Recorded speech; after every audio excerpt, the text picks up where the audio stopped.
It's the Productize podcast 2018. Happy New Year. I hope you enjoyed your holiday break. Maybe that meant you broke to get some work done, or you took a break from work. You know, everyone's got their preference on that. I do a little bit of both. Well, anyway, today, back at it, January. It's cold outside, but here I am staying warm inside recording podcasts. And today I'm talking to Ian Landsman. He's the founder of UserScape, been around for a few years here, bootstrapping, sustaining a self-funded software company. And so he's been involved in quite a few different projects over the years. HelpSpot, the help desk software, is the one that's really been their bread and butter, if you will. But he's been heavily involved in the Laravel PHP community, has built a job board and recruiting service and conference, line of different ventures related to that. He's the co-host of the Bootstrapped.fm podcast, a really good one. I highly recommend it. And we talked about a new product that he's just getting off the ground this year, a SaaS with the freemium model called Thermostat.io, getting the story all about that. And we really covered a lot of ground here as usual. Talked about marketing and kind of shady tactics and how to really play it straight as we head into 2018, and really why that's the way to do it, why that's what works. Bootstrapping, stair-stepping, and kind of sustaining a business and having the flexibility to take it slow, I think was a really interesting part of this conversation. So yeah, we really just went all over the place like I usually do when I talk to Ian, and really enjoyable conversation as always. So without further ado, here you go. Here's my conversation with Ian Landsman. Enjoy.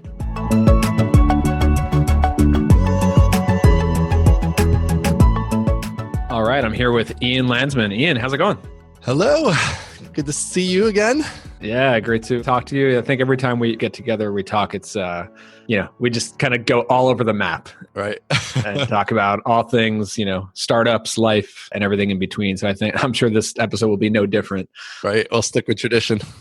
Yeah. And of course, you're the co-host of Bootstrapped.fm, a long time great podcast for bootstrappers and fans of basically anything. It's ostensibly about bootstrapping. I don't know. Like if you start from the beginning, it's about bootstrapping. But if you just start listening now to current episodes, it's kind of like the Seinfeld of bootstrap podcasts. It's kind of about nothing. It's just our lives and some business is thrown in. So yeah, it's entertaining, I think. I love it. Occasionally informative. And so, I was just checking out your site for UserScape, and I don't know if you changed this recently, but it's just a really clean page. It's just like lists out like a whole portfolio of things that you and your company is involved in. Like, you've really sustained a bootstrapped software company, and you've been involved in quite a few different projects and things over the years. How do you describe like what you do today when you get that question? Yeah, that's a hard one. It's kind of weird because we have a couple different core areas. Definitely the main thing the company does is HelpSpot, which is our main product, customer service tool.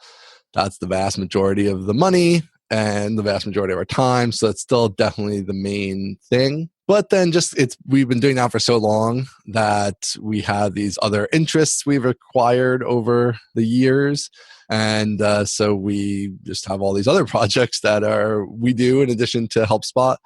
And yeah, so what we do is we kind of do what we want to do, which is an interesting position for the most part. So that's where sometimes, especially me as the founder, I think I will go off sometimes and get distracted in a different area. And it's, the team kind of is doing all the heavy lifting of running HelpSpot and the day-to-day work of that. And then I will be off experimenting in other places for a month or whatever, and then I'll come back. And like right now, I'm very heavily in the big HelpSpot mode with a bunch of stuff we're working on there. So, but I do need to like get away from it sometimes, and I still have that entrepreneurialness of wanting to start different things or experiment. So we do take on these other little projects, and they have very long timelines. Like a couple of things that we've been working on are going to launch in the next month or so here, hopefully. Pretty sure about that. You're talking about things for HelpSpot. No, these are actually just other projects. So like we have another SaaS product called Thermostat, which we've been working on for like a year. We have another product called Laravel, which is kind of a recruiting service that we've also been working on for like 6 months. And so, but I don't care about how long they take because I'm pretty long term on all of them. So it's like, whatever, we've been in business 12 or 13 years. If this takes a year or two to launch, then that's fine, because it can't take over, the side things can't take over our time from the main product. So that still has to be a focus. So we kind of work on these other things as time allows. And so that's kind of how we end up with now a bunch of stuff. It's interesting you describe it that way, because that's how I've been thinking about it more recently, because I'm also involved in a whole bunch of different products, different businesses, some things that I just do for fun. And I think for a few years there, I felt really guilty about being involved in too many projects in a single year. And, you can call it shiny object syndrome. You can call it just being restless and not being patient enough and not being focused enough. But I do think that one of the key benefits of this bootstrapped kind of self-funded trajectory is that optionality. We can go as slow as we want. Right. And we could, if we want to take a month off and work on a little side project, we can do that. There's no pressure to stay focused on pushing on one growth lever for years on end, Yeah, I think, and that's something nobody talks about, right? Is going as slow as you want. That's the thing, the opposite of what most people are talking about, right? Is how do you do it faster? And it is tricky, because there are times where I made this mistake with another product we tried called Snappy a few years ago, which didn't work out. And I kind of went all in on it, and it sort of took over the company and didn't work out. And that set back the main product, and it wasn't a great spot. So I think just being self-aware enough to say, okay, these are things we want to experiment with, or that I might personally want to experiment with, and making sure that they fit into the fold of the company as a whole, where it doesn't take over. Everybody can't be focused on that, or it's not going to really work. And if I was just solo still, I think I'd have to work harder at not allowing that to come in as much, because then obviously nothing's moving forward if I'm working on other things. Depending on the spot you're at. And again, you have that flexibility, so it might be fine to do that. And I have done that even when I was solo way back in the beginning. There were times where I wouldn't work on it for a month because I'm off doing whatever.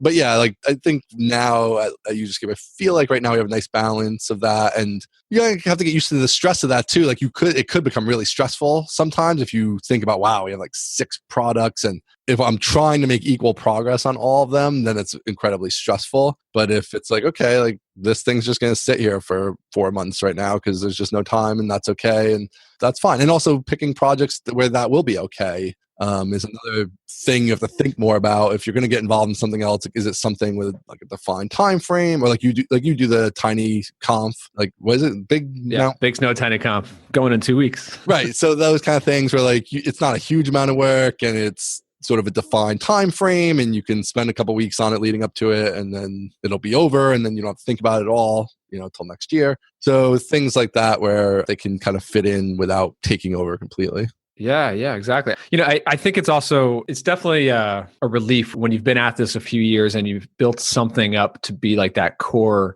moneymaker for your business, for you, with HelpSpot, and for me, basically with audience apps at this point. That does free you up to take it a little bit slower on other things, and even make certain strategic decisions. We can get into this a bit later, but freemium models and experimenting with things that maybe it's not going to be the biggest revenue generator from the get-go, but you have your revenue generator in place. Now you can experiment with other things, Yeah, exactly. And create, definitely, I would love a second revenue stream, or we have several second revenue streams, but I wouldn't mind a more substantial second revenue stream that was let's say 30 or 40% of kind of HelpSpot's revenue, something like that. And so when you think about how to get to that, yeah, you can experiment with different ways to do that aren't the traditional pick a product that requires a lot of sales and work really hard at it and make that the goal, because then that's probably too much work and going to take away from the main product. It's kind of forces you to think outside the box a little bit of, okay, if we work on some of these other things, which one of these has the potential to become that, and is the kind of thing that could be structured in such a way that it doesn't take so much effort. And that's kind of an interesting challenge to work through. And because I know how to do the pickup product with a market that's XYZ and work really hard at that, I understand that way to do it. But trying to have it be a little bit less intense than that, is interesting and adds complexity in different ways in terms of how you structure it. Yeah. You mentioned a few minutes ago about UserScape is a company with employees and a whole team, and kind of allocating resources to a line of different products. I'm curious, in the list of things that I see listed on UserScape and the other projects that you're involved in, Where do you draw the line between like, this is a UserScape team project, or this is something that Ian is working on solo? Yeah, so it's interesting. I mean, everything's UserScape team ultimately. Like any of these other initiatives wouldn't really work if the team wasn't eventually involved in them. So, but what I've been kind of doing with the last couple here is I'm sort of the prototyper in chief. Like I just go off, hack away on it. I do the coding. I like think through different options or whatever. And I don't really get everybody else involved at that stage, because if it doesn't work out, then that's a very expensive mistake to make. So this way it's just my time, which I deem as less valuable for some reason, right? So it's like me going through those processes. It's like somehow founders, pay themselves the least in the company. Right. Like, well, I can spend my weekend on this, right? But so yeah, so like with Thermostat, for instance, which is a survey tool we're building, like I just did all of that initial stuff to see like if I felt like it was a good idea, once it was a little more real, and if it would be something we want to continue with. And then once then we kind of just did nothing with it, kind of over the summer, just nothing going on. And in the fall, we sort of got busy with other things. And one of the developers was out with, had a kid, so was out for that for a bit and stuff. So now everybody's back. And so now that's actually been handed off to one of the developers who's working on kind of the finishing up of some of the more technically complicated aspects of it and billing and getting all the like finishing touches and things on it. And so, so now it's going to be more of like the UserScape team thing. And then we'll kick it out there, and then we'll still have to figure out a little bit with support and stuff. There's still some things we have to figure out with that. But yeah, so it kind of, they evolve into the team working on it eventually. So, you and I guess your team have been pretty heavily involved in Laravel, the PHP framework, for quite a while. Can you talk a bit about that? Like, how did you initially get into that and your involvement in it? And then, of course, you've kind of like built that into a couple different entities. You run a Laracon conference. You have a job board. I want to hear more about this talent thing you're talking about. Yep. All right. So yeah, Laravel, just a really quick summary of that is I discovered Laravel, the framework, like 5 years ago or 6 years ago now, I guess. And it was really early on in its development. And we were looking to hire developers. So I ended up just reaching out to the lead developer, the only developer at the time, to see, because I thought it was awesome. We were looking for frameworks to build new things on. And I really liked Laravel. So this is before, like this is version 2 of Laravel, I guess. And so he ended up working for us for like 3 years at UserScape. And during that time, like Laravel got a lot bigger and we did a lot of stuff together. So like we ran the first couple physical conferences in New York and in Washington, DC. And those were like UserScape endeavors essentially. And so I'm personally still close with the founder of the framework and sort of the community at large, a lot of the people who were involved early on with it and so on. So we have the job board. We have, in terms of kind of community involvement at this point. So he went off and Laravel's doing great, and they have some commercial side and they have the open source side, and it's kind of getting huge. So for out of that, the physical conferences, Laravel itself just runs now because it's just like a lot of work and more work than I really wanted to do. But we did run Laracon Online, which is the online conference. We run the Lara Jobs, which is a job board for kind of Laravel and PHP developers.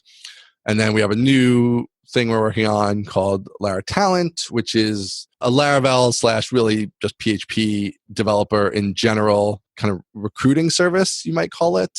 It's nothing like a traditional recruiter, but it's sort of a reverse job board.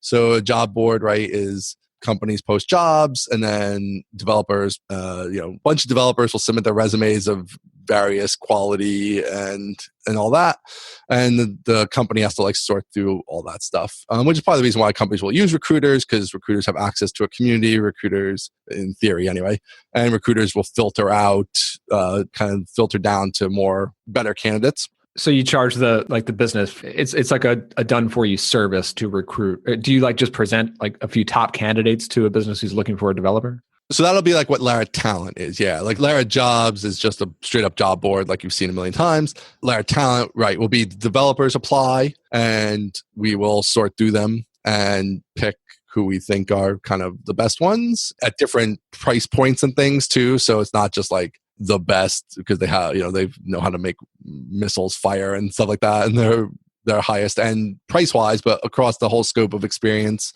And then, send an email every week with like 5 to 20 developers in it. And then the employers will pay us to have the ability to contact those developers. And it'll be a lot less money than like a recruiter is going to be normally like 20% of the first year salary. So a developer might be at least $20,000 or more, obviously, if you're in like New York City or whatever. Oh, I see. So it's like an email with just a small set, like 10 to 20 best of the best Laravel developers. Right. Every week, here's 10 developers each week that come on. Like every Tuesday, you're going to get an email. Here's 10 developers. And it's like people who happen to be available right now. Right, exactly.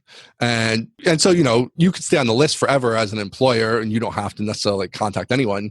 But when you're back ready to hire again, then, okay, you can start paying attention to the list. And when you want to contact somebody, I'm still working on the exact pricing, but basically it'd be something along the lines of like, it might be whatever, not $700 to be able to contact developers for 3 months or something like that. I don't really want to make a subscription, I don't think. So it'll be some kind of time frame you can buy, or you can buy a year or whatever if you want.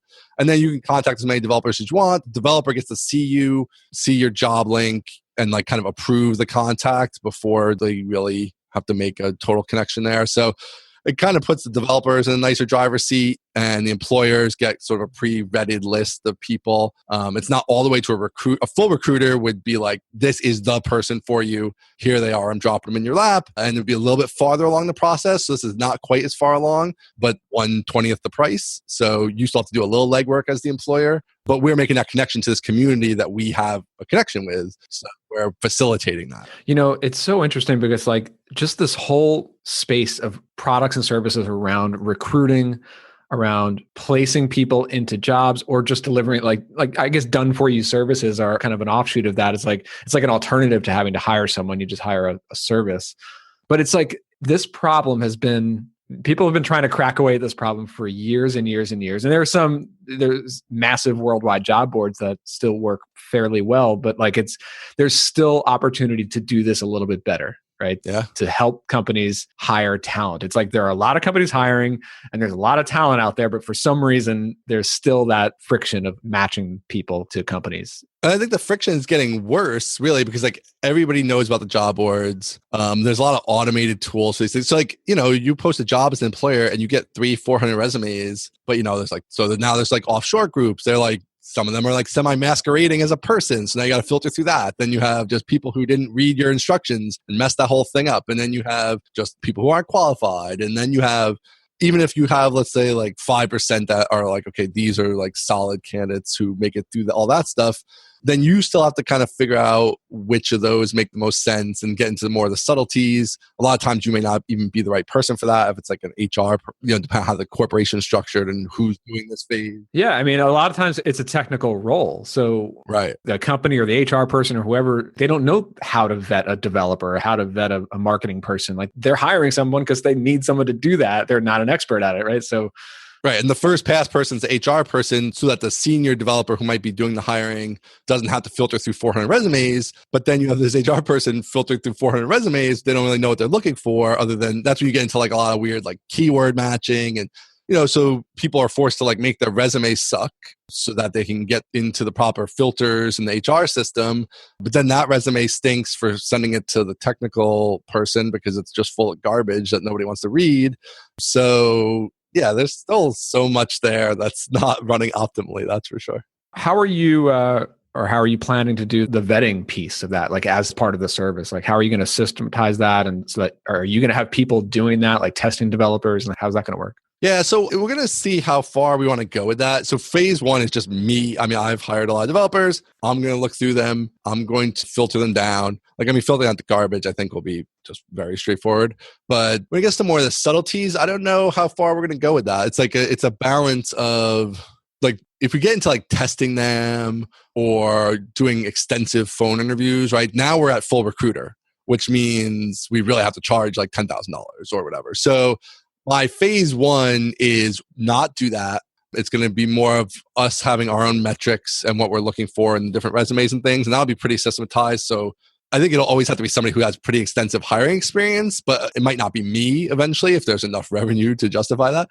Well, you could do, even just a code review, whether it's your own test projects or just looking at their GitHub. Well, definitely that's a thing. Looking at their GitHub. I mean, that's something that like even I can't, when I'm evaluating developers, I can basically only go off of their communication with me and their ability to execute a project. But like, I can't look at their code and know whether or not it was done well, and like a service like yours, like, with that kind of competency to be able to do the code review is definitely valuable. Yeah, we could even, I mean, there's some different interesting options with code review. There's some options with different like certifications and things that already exist. And there's a new one in Laravel specifically. So some things we could work with that. So I don't know. We'll see. We'll see how far we push that. I think, it could even be different tiers, right? Like eventually I could totally see people being like, well, we want you to narrow it down to just the final one for us and be like a full recruiter. Like, whatever. There could be a $20,000 package.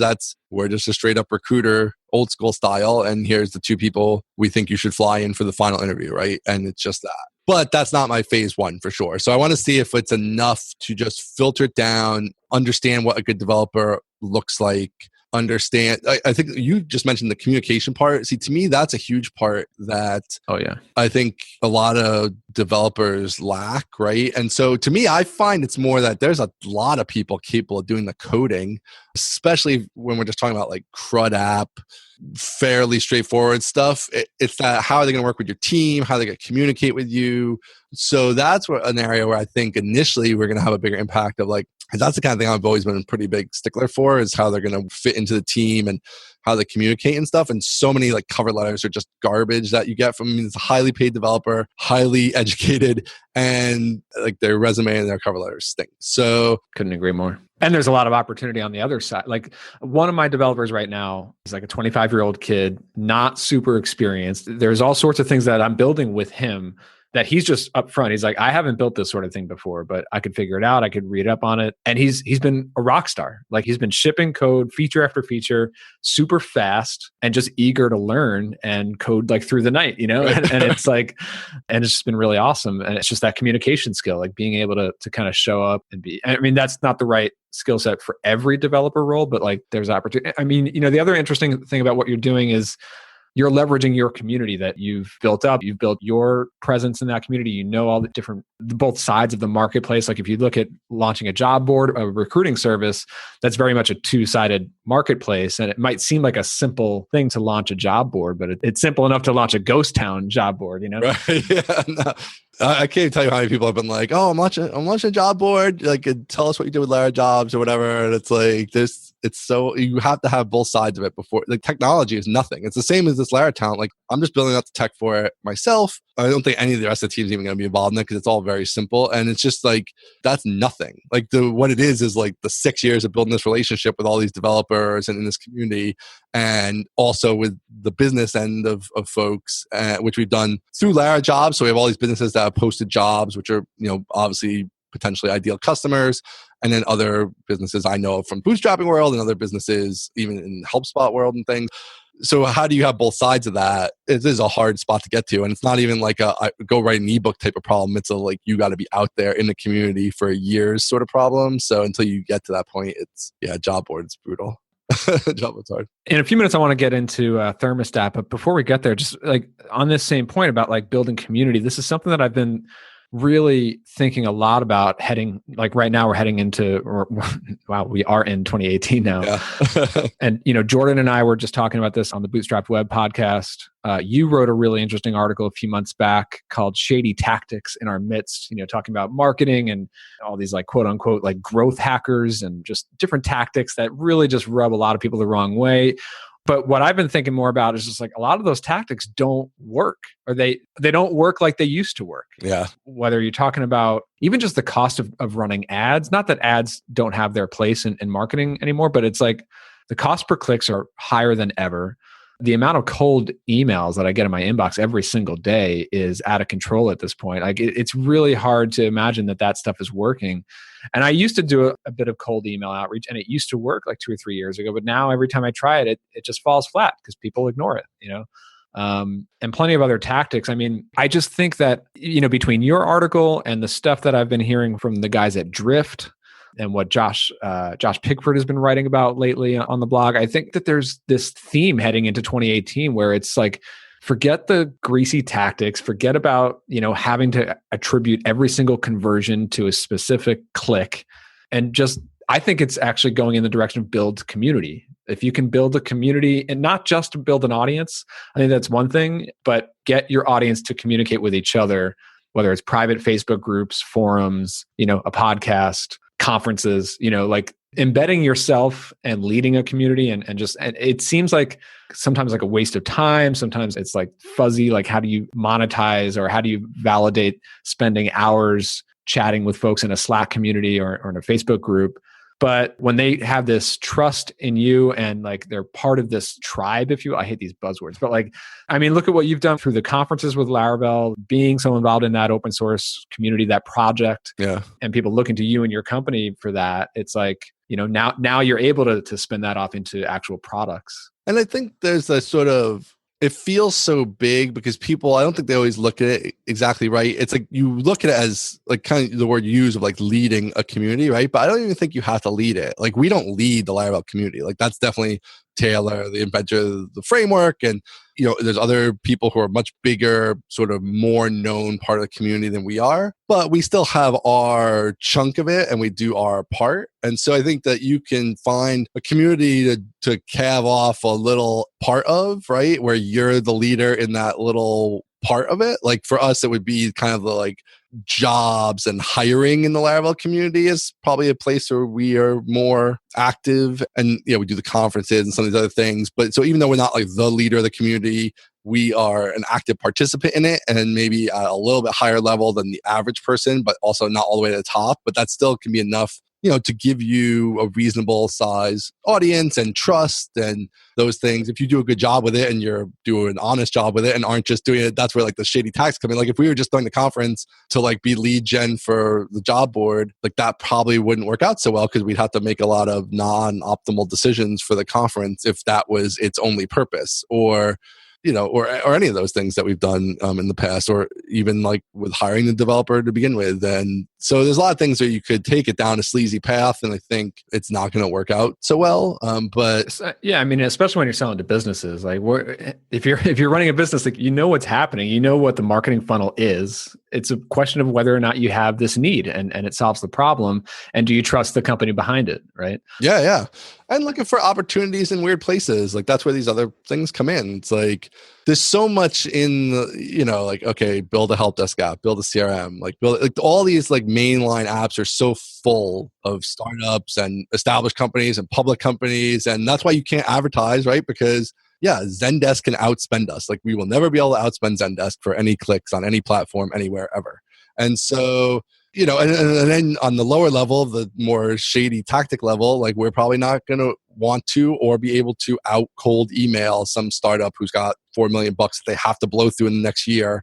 And so they've hired 10 sales reps to just sit there and blast email away at everybody, and they're okay with getting one per 500 to make some kind of conversion on. And so you kind of are left with building just like a reasonable business that has semi-normal marketing channels, and you do a little bit of this and a little bit of that, and it's not going to be so easy or convenient as here's the shady tactic that works and prints money like maybe it used to a few years ago before people were as savvy and before there was just such saturation of all those tactics and everybody's mailbox is so overflowing now with crap that I don't see the crap because I just let Google filter it all off and I don't even see any of it, right? And I don't look in there and sometimes I miss real stuff, but that's like the price we pay for. Yeah, I think it used to be like, do you want to take the fast way or the slow way? And the fast way just costs a lot of money if you could spend it in advertising or sales reps or all this stuff. But if you have that money, then you can go very fast. If you don't have that money, you're self-funding, you're bootstrapped, then you go the slow way, you build an audience and you network your way up. But I think now, even the fast way is not fast anymore. Even if you have that money, it's not going to work as well as it did a few years ago. And between just so much competition, it's like you have to go slow either way. So you might as well go the route that can have some longevity to it. And I think when you like having an audience, but then really being embedded in some sort of community and being well known in this community, it makes whatever product you're doing more defensible, right? every product has the ability to, you're never going to compete on features anymore. It used to be like, SaaS products have to just ship extremely fast so that, they can beat their competitors in features. But at this point, within a matter of just a couple of months, every SaaS in your competitive space, you're going to match each other on features. So then it just comes down to like, where's the trust? When people are in a community and they're following a person or a brand or a company, and they're talking to other people who are in this together, all part of this same community, it's like they don't want to go to they want a reason to buy that product, right? I also think that bootstrappers have gotten, I think everybody got caught up for a few years there with SaaS, competing with the funded SaaSes and everything and how that works and features and all that stuff. But I still think that, to me, HelpSpot's never had the most features. It's never going to have the most features, just impossible to have. I mean, we have more features than I like already, and we don't have half the features of like a Zendesk or other solutions. But I think people underestimate the power of why, kind of the core reason companies buy, and they think it's like the check sheets that the company might send them with a million features or whatever. But I think most of the time it comes down to there's one or two things that your app is expected to do, like no matter what, right? So in the help desk, you have to accept email and be able to respond to the email and kind of track that conversation with the customer. And so you just have to have a different take or a unique take on that core aspect. Like if your couple features are a unique take from the other solutions, then you're going to get a good chunk of customers who are like, I've been looking for a tool that does it the way you do it. And yeah, you don't have the 8,000 other features, many of which would be very convenient and we would like them very much. And we hope you get them and you should get them and you should build them and all that stuff. But we're still picking your solution because you think about the problem in the way we think about the problem. And you could, I think more bootstrap startups and startups in general would be better served, really nailing down that core aspect of what they do in a way that's more efficient or, just better in some way for some group of people rather than, being so caught up on the number of features the competition has and all that. Yeah. I mean, it fits one particular workflow that a large group of people, everyone does help desk or social media scheduling in one form or another, but a certain group of people are looking for a particular way of doing it, like a workflow or a user interface or something like that. Yeah, and you have your couple things that you hang your hat on, like that a certain feature that works a certain way. Maybe you have the pricing model's different in some way that's interesting, or maybe like with us, like HelpSpot, you can install it on your own servers, which is very different than most. There's not a lot of apps, help desk apps that are modern and that let you do that. So that's a differentiator. So you can have these handful of differentiators that help separate you from, bigger competing tools. Yeah, very cool. So tell me about Thermostat.io. How did that begin? Where is it at today? What's that all about? When I first heard about it from you, it was like, wait, what is that thing? And I thought it was totally unrelated to what you've been doing with HelpSpot and UserScape. But I kind of get it now. There is a connection. It's like getting users to kind of give you feedback. And that's kind of related to support, I guess. Yeah, so it's a NPS survey tool, so Net Promoter Score. I'm sure some people out there have heard of that. Again, definitely not inventing the Net Promoter Score survey tool industry here. There's a number of dedicated tools. There's lots of other just general survey tools. Of course, there's a million that you could sort of shoehorn NPS into a little theoretically. So yeah, we started using NPS and I like it. I like the concept of it. I like the sort of, even aside from NPS itself, I like the idea of it's a thing. So kind of on a level above what NPS itself is that I like the idea that businesses like NPS. So even forgetting about NPS itself is kind of a tricky concept, but forgetting about NPS itself, I like the idea that businesses like NPS because they primarily like NPS realistically because it gives them a single number. It's measurable. To sort of track their customer satisfaction. And for those who aren't familiar with NPS, it's basically that one of those pop-up surveys that's 1 to 10, how likely are you to recommend this product or this feature to someone, right? Exactly. It's 0 to 10 actually. But 0 to 10. 0 to 10. So, and you rate it and then there's a little formula 0 to 6 is a detractor, 7 to 8 are kind of passive. They don't even count in the score, 7 and 8. So if you ever give a 7 or 8, you're actually not counting towards the score at all in a lot of cases. I give 8s all the time. You don't count. And then 9 and 10 is a promoter. So that's what you're shooting for, obviously. So Whenever, I rarely fill those things out, but whenever I do, I typically, even when I'm like satisfied, I'll do an 8 just because I'm thinking like, man, I really have to reserve 9 and 10 for like best of the best of the best. Right.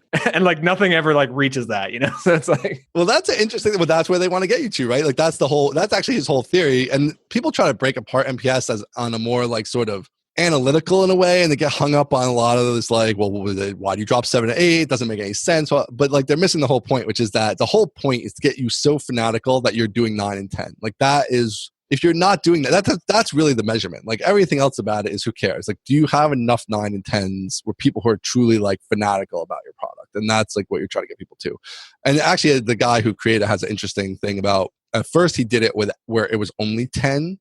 And then, but there's just some people who will never give the top of a scale no matter what, under any scenario. They'll just never do it. And so he made it 9 and 10 being the top, so that there was, I think it might have actually been like a 6-point scale at that time too. So it's a little bit. Because there's the other thing that I see quite a bit with like just random customer support emails where they have like, what is it, like 3 options? 1 like to 5. Or like where you like happy, okay, or sad or something like that. Like, Yeah, 1 to 5 is a standard sort of customer service metric.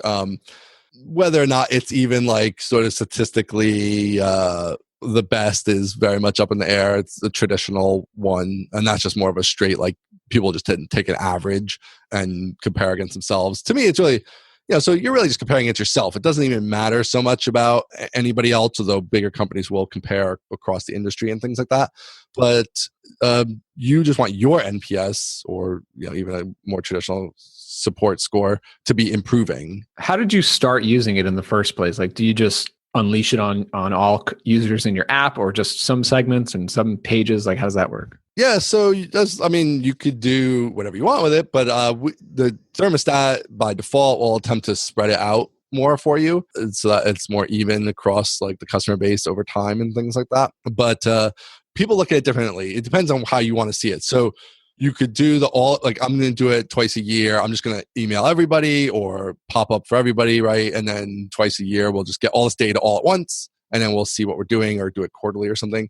And there's other people who wanted to more like drip in over time, where like every day, 20 people get surveyed. And so that every day you're getting that feedback. So the score, and you can kind of like track it over time. Yeah, it has ups and downs. Like some day, like your score on a particular day is not that relevant, because if you only surveyed 1% of your total customers, it might not really be enough to be sure about the score on that particular day, but it's still adding it up over time. So you still have the all-time score. And then also, the nice part about the daily drip is if something dramatic changes, like you get a little more warning. Like all of a sudden everybody starts giving you 2s when otherwise things were kind of normal. Well, maybe that's because of the thing you just broke, or the thing you just changed, or your pricing change you announced yesterday, or something like that. So rather than waiting 6 months and sort of then finding out that you had this big screw up or something. So there are advantages. On the flip side, like you might not every day really be able to focus at that level on it. So doing it quarterly or something might be better. We do it like for our products on every day. I do like to see it, because to me there's the number aspect, which is one thing, and like that's more of a long-term thing of tracking over time and improving.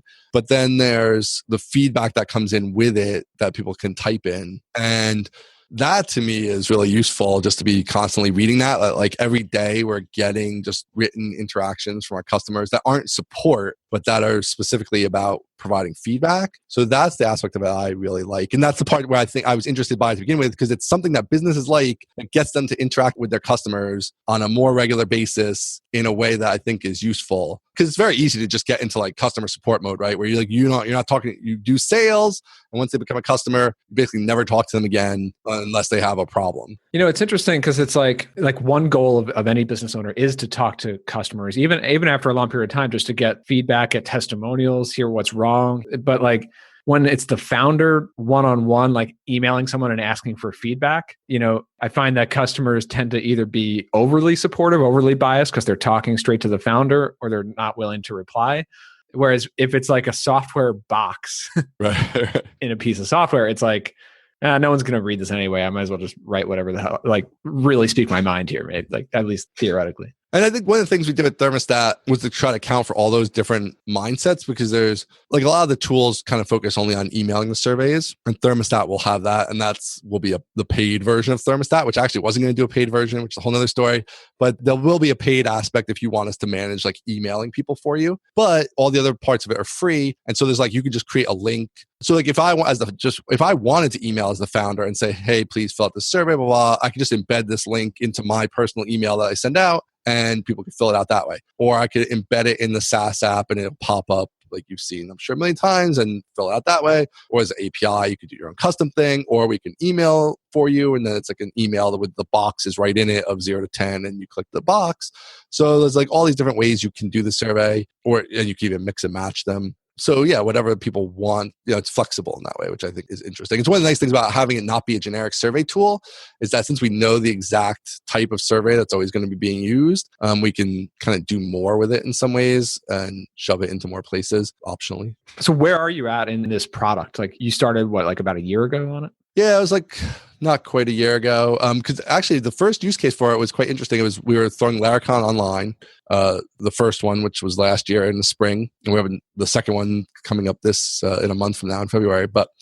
And I really wanted to survey the attendees about each speaker. So I just like put together the prototype like super duper fast just to make a functional front to it where people could actually fill out a survey. And of course, there are plenty of survey tools out there. You just wanted to take a break and code something, right, basically. Exactly. Because I knew we wanted to do this. So it's like, well, this would be great because we have like 4,000 people in this conference. So it'd be kind of an interesting use case. So we did it, and it's like so awesome. It was just amazing as somebody who's done conferences previously to have this level of like feedback and detail. And it's really remarkable just how much it tracked to my own personal feelings on each talk and how well I thought the speaker did, and then the conference as a whole, like all the numbers matched. So it's kind of an interesting affirmation of my own sort of notes on it, was that the survey backed up most of what I was thinking, like kind of which speakers did well and which ones maybe didn't do as well. And everybody actually did super well overall, but there was still of the sort of peaks there. Yeah, it's like who got the 8s and who got the 10s. Yeah, right, exactly. So we kind of broke that down a little bit, and then the conference as a whole. So it was really cool. And that's what even drew some features came out of that, because one of the things I wanted to do was, since it's an open source conference, I wanted to let people read the comments on the survey. So like Thermostat has a feature where you can have your survey results be public, and they you can embed them into like Twitter or whatever, and it'll give the score, and it'll let you click through and read the commentary. That's cool. It's almost like it's actually a way to get testimonials. Yeah, exactly. It's definitely a way to get testimonials. I mean, there's a thing we could even do. We could even create a testimonials page based on the feedback. Like it already kind of works that way, in that you can say, I only want to display like the promoters, 9s and 10s, and hide the like negatives. And so you could link to this as a testimonials page essentially, but we could certainly, in the future build out a way where it like just embedded in your page, like little comment box looking things, and just like made them, or like let you select them and embed them or whatever. So there's all kinds of different like areas this could feed into for sure. So, okay. So like you had it as like a fun project to do for Laracon online. And then after that, like, how does it become, like, I'm curious about what your plan and your process was for getting this out there, marketing wise, getting like an early access list, and then getting those first users. And I also want to touch on the freemium and paid plan, but like, how did you go about that? So it's evolved in a few ways, but definitely, so back to like the beginning of our conversation is I needed something that self-propelled a little bit. Like there's not going to be a big marketing push for Thermostat in the traditional sense of lots of ads or anything like that. Definitely might do some like podcasts and things of that nature, but not any big marketing, not going to have a blog with a bunch of articles. Like there's just not going to happen. So one of the sort of natural parts of a survey tool is that the survey tool almost always has like powered by whatever, right? So you have pretty standard like badging, powered by sort of thing going on. So actually test drove that actually with Laracon Online, because the survey links, like they all had like powered by Thermostat on the page where you enter the survey or whatever.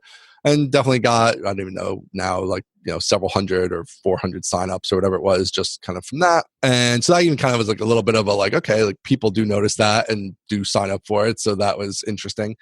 So that was kind of the baseline of like, okay, can we make the sort of powered by be enough? Along with there are other channels, like it is going to eventually, not that far from now, be hooked to HelpSpot, because you can use these survey tools for customer satisfaction surveys, and like Rackspace famously does this, and some other companies.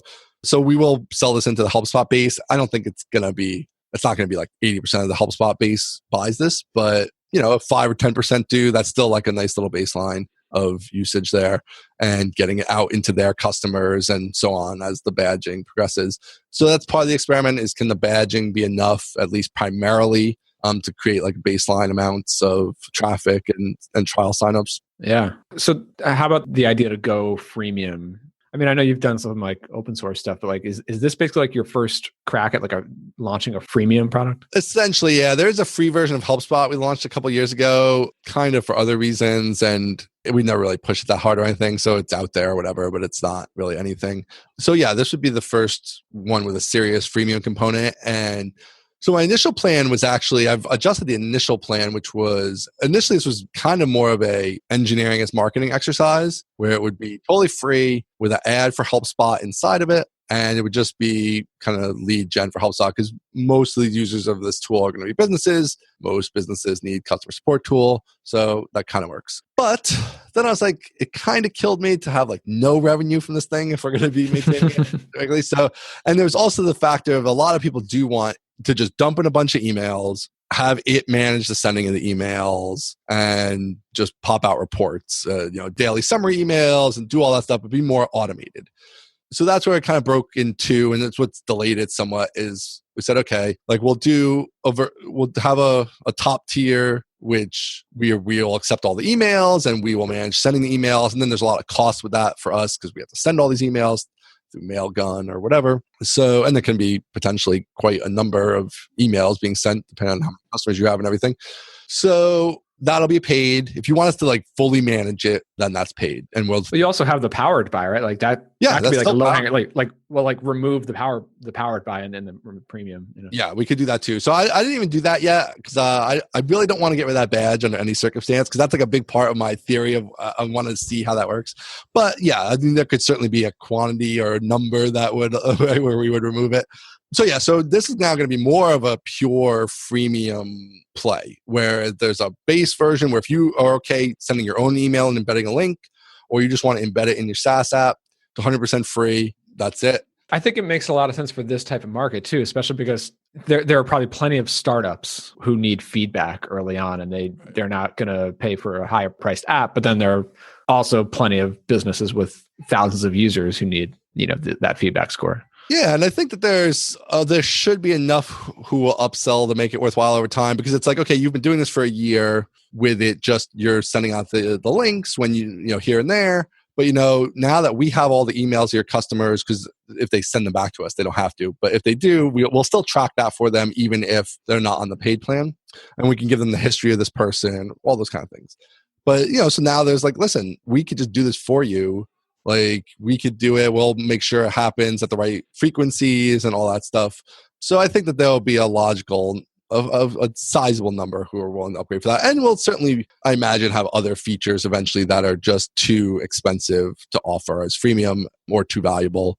And so those will be in a paid tier. So yeah, so we'll see. Yeah, very cool. Do you see it as like even as you're rolling out the paid plans and everything, you definitely see this as like a side project, kind of fun kind of thing? Or are you really going to like push a lot of resources in it and try to really focus on it? Yeah, definitely it's getting more real as it like has a paid tier, and just is taking a little more time to like, we're, now developers who are working on it are being paid, obviously. And so there is more realness coming around it. But I also have like, my expectations are minimal kind of, which is how I want them. Like, sort of like my own goals for it, if it's, 15 or 20,000 in revenue or something like that, would be like totally fine. So I'm okay with it building up over a long period of time and having some financial investment in it above that in the short term for just like development time and things like that. So yeah, I think I think it's great to like, especially just bringing full circle here, like having that optionality, the flexibility, go as slow as you want, take on a bunch of different projects that you and your team can jump out of. Yeah.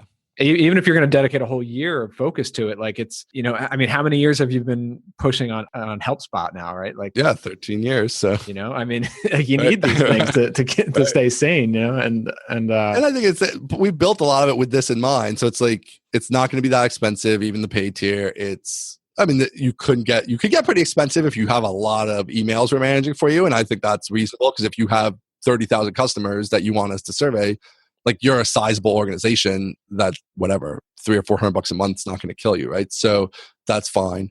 Or what, I don't know the actual scale. Don't quote me on the scale, but something, whatever it is. I don't recall off the top of my head, but I mean, most of the other tools out there are more complicated, have more features. Again, like that same story as before also. So like, this is not a lot of features comparatively to other solutions.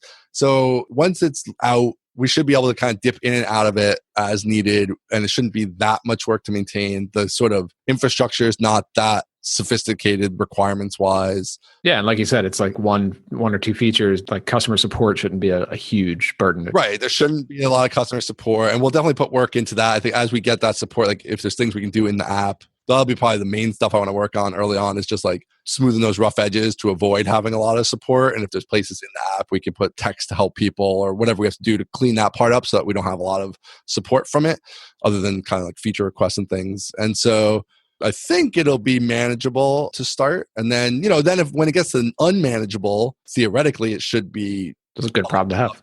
To be sufficient. Like, then, well, now we can hire a developer, or we can hire a support person, or whatever we need to do to help with that. That should be possible, because it should have enough revenue to justify doing that. So awesome. Yeah, we'll see. Cool. So, well, as we're now in 2018, we're going to wrap this up here, but like, what are you focused on, like big picture, like anything that you're excited about heading into this year? What do you think founders, startup people should be thinking about? Or this last year, so last year was the year we like brainstormed a lot of stuff and shipped a lot of stuff. But then this year is the year where a lot of that's going to actually start to hit the road, like Thermostat, this Lara talent. Yeah, I think I'm in the same boat too. HelpSpot is like, we're redesigning the whole interface of HelpSpot. So that's kind of like the big, huge HelpSpot project of like just ground up all new front end for it, which is pretty massive project. So, but I think we'll be very good for sales and all the other stuff too. So I think like 2018 is the year of like shipping and capitalizing on a lot of this work from the past year or so.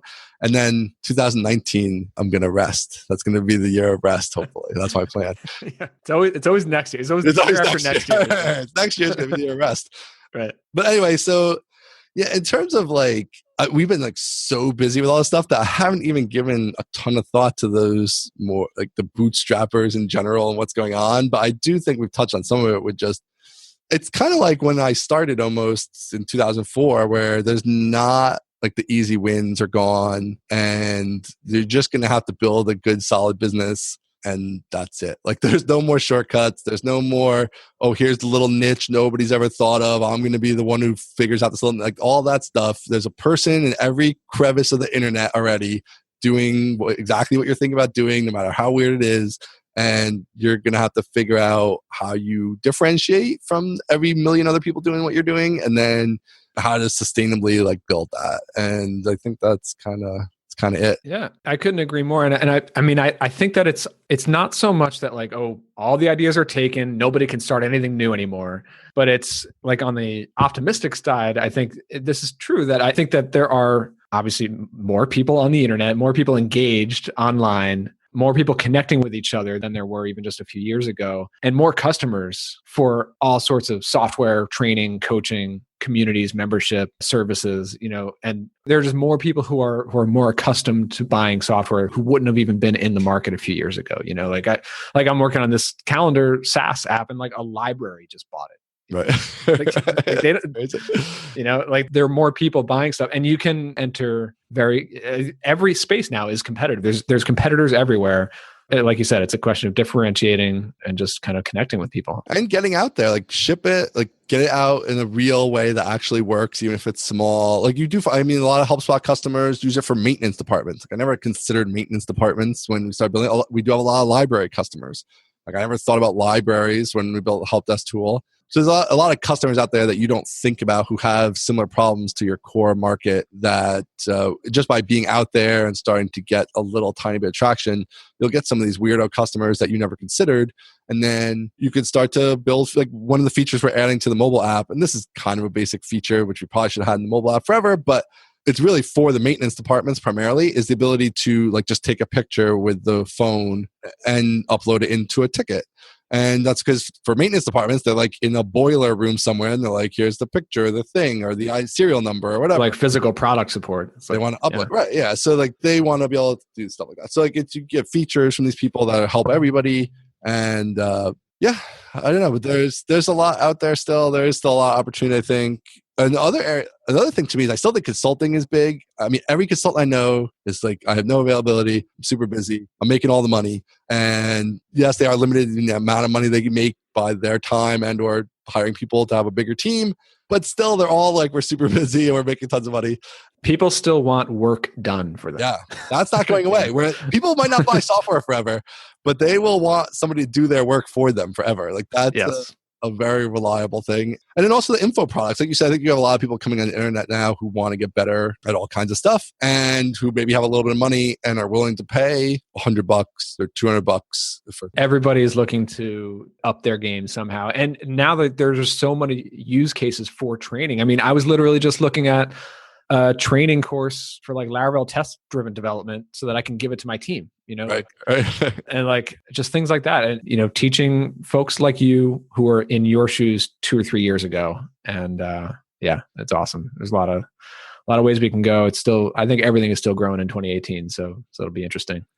Well, Ian, it's always great to catch up with you. Of course, we'll link up all your sites in the show notes. UserScape.com is where it's all kind of cataloged there, everything you're working on. Yeah, it's all cataloged there. I got rid of that website. I just like got rid of the website and the words and everything. I was like, I'm just listing all the stuff we do and that's it. That's all. Yeah, exactly. HelpSpot is the software. Bootstrap.fm. I highly recommend it. It's a good one. The podcast. Anywhere else people can connect with you? Twitter. I'm always on Twitter. Ian Landsman on Twitter if you want to hear my rantings on various topics. And yeah, that's good. Definitely reach out. I love talking to folks if they have any questions or anything. Always happy to chat. All right. All right, man. Thanks.